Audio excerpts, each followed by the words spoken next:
Sahabat Indonesia, kita jumpa di Yadkara Channel dan akan menemani para sahabat dalam acara Dongeng Bahasa Indonesia atau cerita bersambung dalam kisah berjudul Golok Sembilan Raja. Naskah karya Yadkara. Dukung channel ini, subscribe, like, dan komen. Sahabat, selamat mengikuti. Di dataran tinggi mereka duduk di bawah pohon yang rindang. Di bawah nampak pemandangan gunung dan pesawahan yang sedang menguning. Pemandangan di sini benar-benar indah, Wanti. Baru tahu kalau di sini ada tempat yang seperti ini. Udaranya juga segar. Ujar Wiguna sambil melihat hamparan padi yang menguning. Wanti sering datang ke tempat ini, Mas. Bedanya kalau dulu datang ke sini seorang diri, sekarang ditemani Mas Wigun. Tenang rasanya datang ke sini ada yang menemani. Ucap Sriwanti melirik pada Wiguna yang duduk di sampingnya. Kemudian Wiguna tersenyum sambil berkata, "Terus terang, Wanti, yang membuat saya kerasan tinggal bersama Kirandu karena mereka begitu baik menerima kehadiran saya. Terutama Wanti yang begitu perhatian pada Mas Wigun. Rasanya sulit mengatakan dengan kata-kata atas kebaikan keluarga Kirandu." Tidak usah merasa sungkan. Kehadiran Mas Wigun sudah dianggap keluarga. Selain itu sudah terbukti dapat diandalkan untuk berjuang bersama-sama menghadapi kekuatan company. Saya ikut merasa bangga. Ya, bersama berjuang menghadapi penjajah memang sudah menjadi tekad saya. Mereka harus kembali ke negerinya. Selama ini mereka telah membuat rakyat sengsara. Tapi Mas Wigun juga harus ingat, dengan seseorang yang mungkin saja berharap bisa bertemu dengan Mas Wigun. Sriwanti mencoba menjajaki kehidupan pribadinya Wiguna. Wiguna tersenyum sambil berkata, "Maksud Wanti, seseorang itu seorang gadis kekasih Mas Wigun."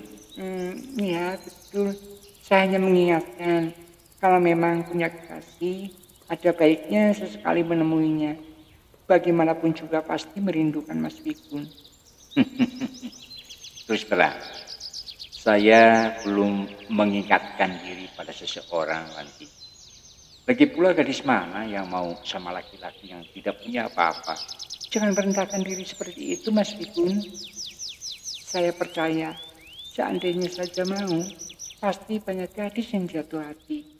Sriwanti hatinya menjadi tenang, ternyata Wiguna belum mempunyai tambatan hati. Sementara itu Kirandu dan Ibu Rohmah tengah berbincang. Mereka sedang membicarakan keadaan Sriwanti dan Wiguna. Saya pernah berbincang berdua dengan Sriwanti. Terungkap apa yang ada di dalam hatinya. Dia memang mencintai Wiguna. Hanya saja Wanti merasa bimbang. Dia takut bertepuk sebelah tangan. Syukur kalau Ibu sudah bicara sama Wanti. Bapak juga sejak Wiguna hadir di sini nampak jelas terlihat dari tatapan, sikap, dan perhatiannya terhadap Wiguna. Mudah-mudahan saja Sriwanti tidak bertepuk sebelah tangan. Saya berharap pada suatu hari nanti Bapak bisa menjajaki keadaan hati Wiguna. Andai saja Wiguna pun mempunyai perasaan cinta, kita harus mendukung mereka, Pak. Tidak ada salahnya kalau kita menikahkan mereka secepatnya. Ya, Bapak mengerti dan setuju dengan apa yang Ibu katakan. Suatu kebanggaan bagi kita seandainya Wiguna dan Sriwanti menjadi suami. Kirandu dan Ibu Rohmah mempunyai sikap dan pandangan yang sama. Mereka berharap Wiguna dan Sriwanti pada suatu hari akan menjadi suami istri. Seiring dengan lajunya sang waktu, di hari itu Tuan Hansen menyambut kedatangan jubir bersama dengan 4 orang jagoan, 4 orang pendekar, terhitung orang-orang yang berilmu silat tinggi. Keempat orang pendekar itu antara lain Sorandaka si tinju mau, Barjala si kolok sakti, Ronggayo si palu godam, dan Rangkuti si kapak setan. Keempat pendekar itu sudah malang melintang di dunia persilatan. Mereka tertarik dengan hadiah yang akan diberikan Tuan Hansen kalau mampu membinasakan dan menyerahkan kepalanya Wiguna. Tuan Hansen menjamu keempat pendekar itu dengan sangat istimewa. Hal itu dilakukannya karena dengan keyakinan bahwa mereka akan mampu membinasakan Wiguna dan mengambil golok pusaka 9 raja. Walaupun Jupir sudah memberikan keterangan tentang masalah Wiguna, akan tetapi Tuan Hansen lebih mempertegas lagi tentang tugas yang harus dilakukan oleh keempat orang pendekar itu. Oke, sekarang kalian berempat beristirahat dulu. Dan besok laksanakan perintah Ek untuk membinasakan itu si Wiguna. Dia orang Inlander yang berontak yang harus dibasuh. Sorandaka si tinju maut membusungkan dadanya sambil tertawa kemudian berkata, Tuhan harus percaya. Kami berempat sudah lama malang melintang di dunia persilatan. Si Wiguna sekalipun dia memiliki golok 9 raja, itu tidak akan berarti bagi kamu. Persiapkan saja hadiahnya, kepala si Wiguna akan kami serahkan kepada Tuhan. Hold. Sudah siapkan itu kalian. Dan besok pagi sebelum kalian pergi, Ek akan kasih tahu taktik strategi yang harus kalian lakukan. Dan sekarang lebih baik beristirahat dulu. Kita orang sudah siapkan jamuan untuk kalian. Sementara keempat orang itu beristirahat, sore harinya datang seorang gadis cantik dengan memakai baju layaknya seorang gadis susu. Gadis cantik itu bernama Rasima, merupakan wanita penghibur khusus kala mana Tuan Hansen membutuhkannya sebagai teman hidup. Rasima, selamat datang. Ek senang kamu orang datang tepat waktu. Dan ada tugas penting yang harus kamu orang lakukan, Rasima. Tugas penting apa itu, Tuan? Coba jelaskan. Rasima, Ek mau kasih kamu orang hadiah perhiasan emas. Jika kamu orang bisa melaksanakan perintah Ek. Kemudian Tuan Hansen menjelaskan tentang tugas yang harus dilakukan Rasima. Nampak Rasima mendengarkan penuh perhatian apa yang dikatakan oleh Tuan Hansen. Setelah merasa cukup memberikan penjelasannya, Tuan Hansen kemudian mengakhirinya. Bagaimana Rasima? Kamu orang Bahriban mengerti dengan apa yang sudah Ek jelaskan? Kamu orang mengerti? Tuan Hansen menatap lekat kepada Rasima. Dan Rasima pun menganggukkan kepalanya sambil menjawab. Ya, saya mengerti, Tuan. Tugas ini memang terasa berat ke saya. Tapi bagaimanapun juga saya akan berusaha sekuat tenaga agar berhasil melaksanakan perintah dari Tuhan. Oke. Kamu orang harus berhasil, Rasima. Dan kita orang harus katakan, kamu orang harus berhasil. Mengerti? Dan jangan sampai gagal. Kalau sampai gagal, kamu orang akan terasakan akibatnya. Baik Tuan, saya akan berusaha sekuat tenaga melaksanakan tugas dari Tuan. Tapi tolong Tuan jangan ingkar janji. Tuan harus menepati janji memberi hadiah untuk saya Tuan. Ek tidak akan ingkar janji Rasima. Untuk orang-orang yang membantu Ek seperti kamu orang, dan kalau memang sudah berhasil, sudah barang tentu akan mendapat upah dan hadiah yang kamu inginkan. Baiklah kalau begitu Tuan. Besok pagi saya akan berangkat untuk melaksanakan tugas sampai berhasil sesuai dengan perintah Tuan. Tuan tidak perlu khawatir apa yang akan saya lakukan. Pasti akan berhasil Tuan. Bagus. Percaya sama kamu orang Rasima. Demikian perundingan yang berlangsung saat itu. Saat malam tiba, Sriwanti yang berada di kamarnya nampak belum bisa memejamkan matanya. Ia tengah berbicara di dalam hatinya. Melihat sikap Kang Wiguna dan mendengar penuturannya bahwa ia belum mempunyai tambatan hati, rasanya semakin kuat harapan dalam hatiku.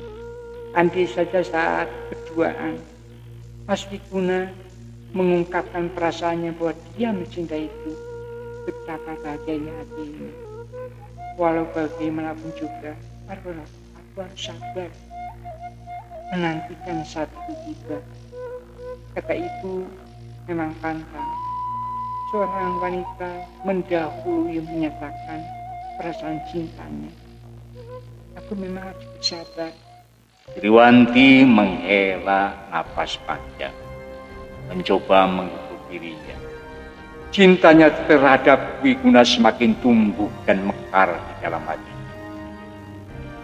Pada keesokan harinya seperti biasa Wiguna melatih barisan atau laskar barisan Wangun Jaya.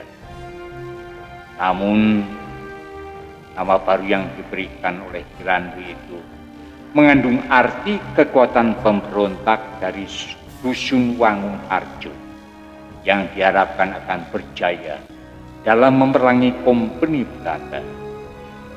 Siang harinya ketika Wiguna selesai melatih barisan, dalam perjalanan pulang ia melihat seorang gadis dusun yang sedang menangis duduk di bawah pohon rindang. Wiguna kemudian mendekati gadis itu dan bertanya, "Ada apa, Nyai? Kenapa menangis di sini?" Gadis dusun itu menyeka air matanya, kemudian menjawablah, Ya, ayah saya ditangkap kompeni, Mas. Saya melarikan diri karena akan ditangkap juga oleh mereka. Ayah saya guru ngaji dicurigai mempengaruhi murid-muridnya untuk memberontak kepada pihak kompeni.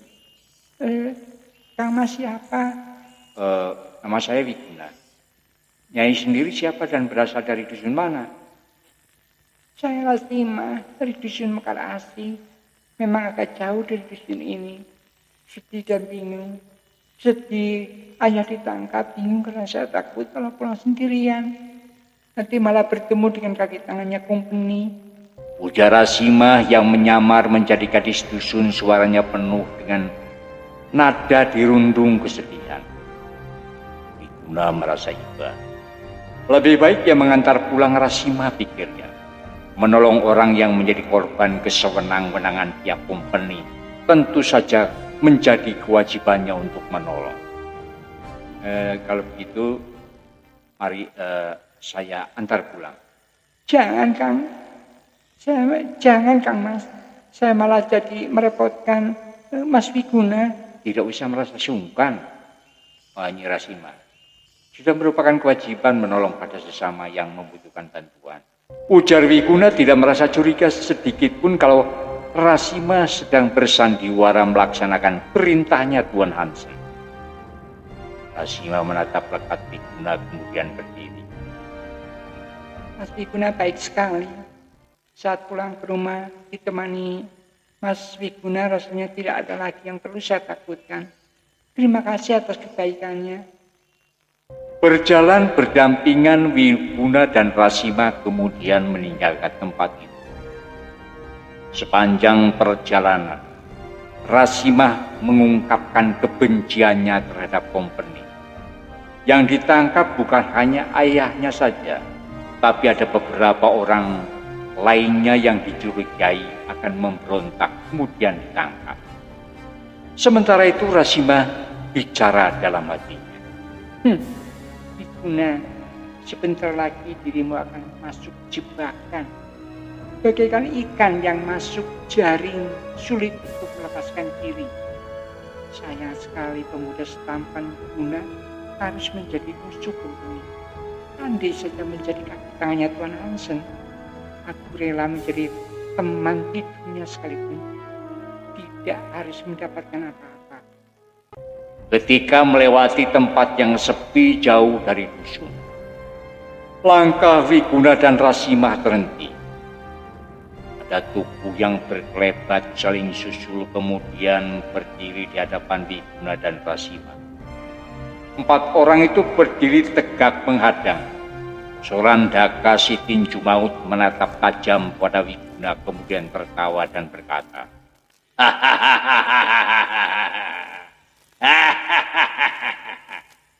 "Oh, bernyali besar anak muda. Berani mengantar si Rasima yang melarikan diri saat akan kami tangkap. Lebih baik serahkan si Rasima. Dengan begitu kau tidak akan berurusan denganku, Sorandaka si tinju maut. Katakan, siapa kau anak muda?" Rasima memegang tangan Wiguna sambil bicara perlahan. Mereka berempat, kaki tangannya Kompeni. Mas Wiguna, berhati-hatilah. Lebih baik Rasima mundur ke tempat yang aman. Nampaknya Mas Wiguna harus menghadapi 4 orang itu. Rasima kemudian melangkah mundur. Wiguna dengan sikapnya yang tetap tenang menyapukan pandangannya kepada 4 orang yang menghadangnya.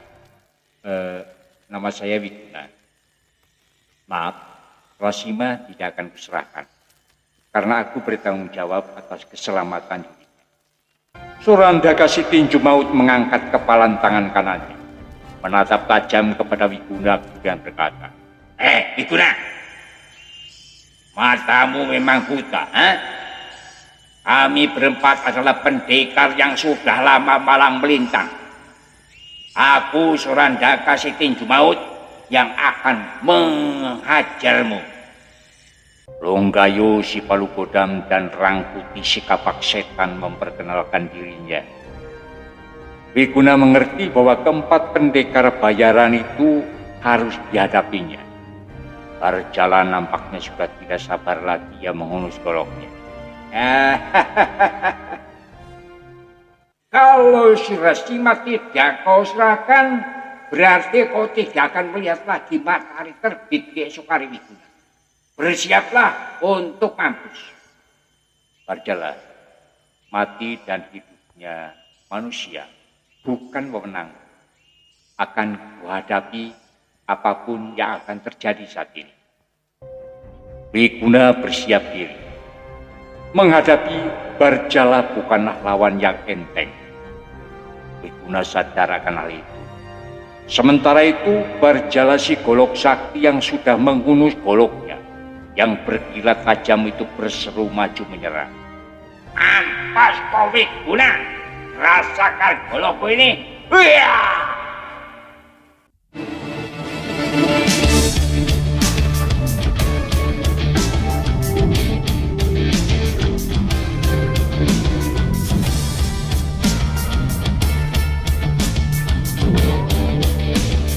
Tubuh Barjala si golok sakti berkelebat. Gerakannya begitu cepat, golok di tangannya menimbulkan angin sambaran yang kuat. Kalau saja Wiguna belum mendapat ilmu Jatimurti dari Eyang Prakosa, dapat dipastikan Wiguna akan sulit untuk menghindari serangan itu. Tubuh Wiguna berkelebat dan antara kilatan golok lawan. Golok Barjala menyambar tempat kosong. Wiguna balas menyerang. Tendangan kaki kanannya mengarah pada pergelangan tangan kanan Barjala. Akan tetapi Barjala cepat menarik tangannya dan goloknya kembali menyambar kaki kanan Wiguna. Di luar dugaan Barjala saat itu Wiguna meloncat ke samping kanan tubuh lawan. Pukulan telak Wiguna menghantam tulang rusuk Barjala tanpa dapat dihindari. Barjala terkejut dan berteriak kesakitan tersulut mundur beberapa langkah. Belum hilang rasa terkejutnya, tubuh Wiguna berkelebat melakukan serangan susulan. Kecepatan serangan Wiguna tak dapat dihindari. Pukulan tangan kanan dan kiri Wiguna beberapa kali menghantam dada Barjala. Akibatnya Barjala terjungkal roboh ke belakang.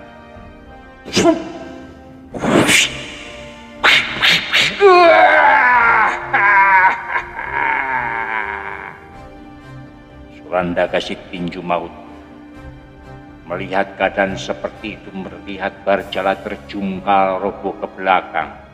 Ia meloncat maju menyerang Wiguna. Angin sambaran Surandaka bergesiur. Wiguna membendung serangan lawan. Terjadi benturan kekuatan tenaga dalam melalui tangan masing-masing.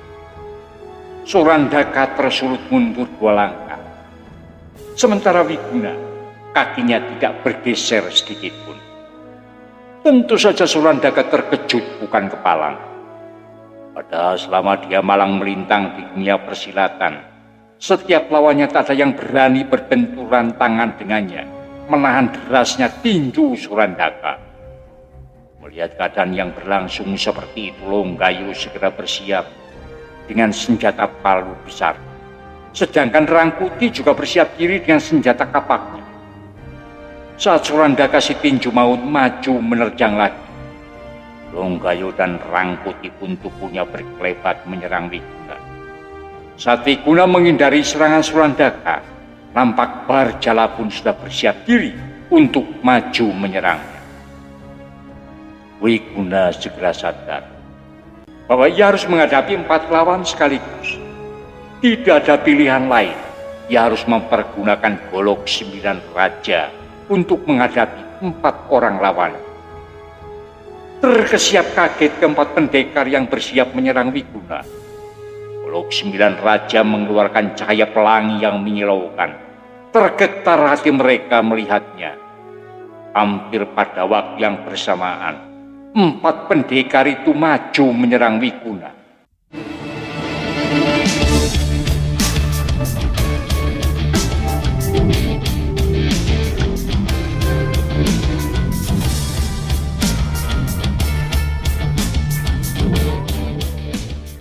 Akan tetapi gerakan Wiguna lebih cepat dari lawan. Golok 9 raja di tangan kanannya menyambar golok Barjala, palu besar Longgayo, dan kapaknya Rangkuti. Senjata andalan ketiga pendekar itu terpotong menjadi 2 bagian. Saat golok 9 raja menyambarnya, Surandaka mundur ke belakang disusul oleh yang lainnya. Tergetar hati mereka melihat kehebatan golok 9 raja yang berada di tangannya Wiguna. Sebelum keempat pendekar itu bersiap diri, Wiguna tubuhnya berkelebat dengan cepat. Golok 9 raja menyambar lagi senjata mereka. Barjala dan Longgayo juga Rangkuti kembali mundur ke belakang. Mereka bertiga hanya tinggal memegang gagang senjatanya saja, karena sambaran golok 9 raja telah membabat habis sisa potongan senjata masing-masing. Belum hilang rasa kaget, 4 pendekar itu kembali Wiguna melakukan serangan susulan. Sambaran golok pusaka 9 raja. Sambaran golok 9 raja dapat mereka hindari. Tapi pukulan dan tendangan Wiguna yang membagikan serangannya kepada 4 orang lawannya tak dapat mereka hindari. Saling susul keempat pendekar itu berteriak kesakitan dan terjungkal roboh. Wiguna berdiri tegak, menyapukan pandangannya pada 4 orang lawannya. Lebih baik urungkan niat kalian untuk membinasakan diriku Ingat, aku bisa bertindak kejam seperti kalian jika masih tetap melanjutkan pertarungan ini, ujar Wiguna sambil menyarungkan golok pusakanya. Hilanglah sudah keberanian mereka. Ciut hatinya kalau saja Wiguna mau, dan tentu saja tidak akan sulit membinasakan mereka. Demikian pikirnya, tanpa ada yang berkata sepatah kata pun. Keempat pendekar itu bangun berdiri, kemudian saling susul. Tubuhnya berkelebat meninggalkan tempat itu. Rasima yang menyaksikan peristiwa itu tentu saja kaget bukan kepalang. Ternyata pemuda yang bernama Wiguna itu berilmu tinggi dan memiliki golok pusaka 9 raja. Kemudian Wiguna mendatangi Rasima yang berdiri bersandar pada batang pohon. Nampak wajahnya masih memendam rasa ketakutan. Sekarang sudah aman, Rasima. Kita sekarang bisa lanjutkan perjalanan. Tapi saya takut, Mas Wiguna. Apalagi setelah ayah ditangkap, di rumah saya hanya seorang diri. Sekarang saya selamat karena ada Mas Wiguna. Akan tetapi setelah nanti Mas Wiguna pergi, saya tetap akan menjadi incaran kaki tangannya Kompeni. Rasima menatap Wiguna dengan tatapan penuh harap. Wiguna termenung sejenak kemudian berkata lagi, jadi maksud Rasima bagaimana? Coba jelaskan. Mas Wiguna berilmu tinggi, rasanya saya akan tenang selamanya. Andai saja saya bisa ikut bertempat tinggal, maksudnya ke tempat tinggal Mas Wiguna. Tolong kasihani saya yang sudah tidak punya sadak dan keluarga ini. Wiguna menghela napas dalam. Bingung menentukan sikapnya karena selama ini dirinya pun ikut menumpang di rumahnya Kirandu. Akhirnya Wiguna menjelaskan tentang keberadaan dirinya yang menumpang di rumahnya Kirandu. Dengan demikian keputusan akan tergantung kepada Kirandu bisa dan tidaknya menerima kehadiran Rasima. Jadi terus terang saya belum bisa mengambil keputusan dalam masalah ini. Saya mengerti dengan penjelasan Mas Wiguna, akan tetapi tidak ada salahnya kalau kita mencobanya. Saya akan bicara langsung kepada Kirandu dan mohon belas kasihnya agar dapat menerima kehadiran saya. Baiklah kalau begitu, sekarang kita berangkat ke dusun Wangun Harjo. Wiguna dan Rasima kemudian melanjutkan langkahnya untuk menemui Kirandu. Kedatangan Wiguna dengan Rasima membuat Kirandu dan Ibu Rohma juga yang lainnya merasa heran. Karena mereka tidak ada yang mengenal Rasima. Terlebih lagi Sriwanti dihinggapi perasaan cemburu melihat Wiguna datang bersama dengan Rasima. Setelah berkumpul di serambi depan, Rasima dan Wiguna menjelaskan tentang peristiwa yang dialaminya. Kirandu menyapukan tatapannya kepada Wiguna dan Rasima yang nampak sedang menyeka air matanya. Paman mengerti dengan penjelasan kalian berdua. Rasima harus sabar dan tawakal menghadapi cobaan. Kami tentu saja tidak merasa keberatan untuk menerima kehadiran Rasima di sini. Bukan begitu, Bu? Ujar Kirandu sambil melirik ke arah istrinya. Ibu Rohma menganggukkan kepalanya sambil menyaut. Ibu setuju, Pak. Sudah menjadi kewajiban untuk menolong sesama.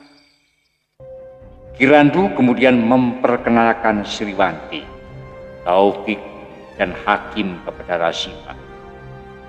Sejak itu Rasima pun kemudian bertempat tinggal di rumahnya Kirandu. Hari-hari berikutnya, seperti biasa Wiguna melatih laskar barisan Wangun Jaya. Menjelang tengah hari, Sriwanti dan Rasima datang mengantar makanan. Wiguna menjadi bingung dengan tingkah laku kedua gadis itu yang seakan-akan bersaing untuk mendapatkan perhatian Wiguna. Sayang sekali sahabat baku jualan yang memisahkan. Kita jelang dan jumpa kembali pada episode berikutnya. Wassalam.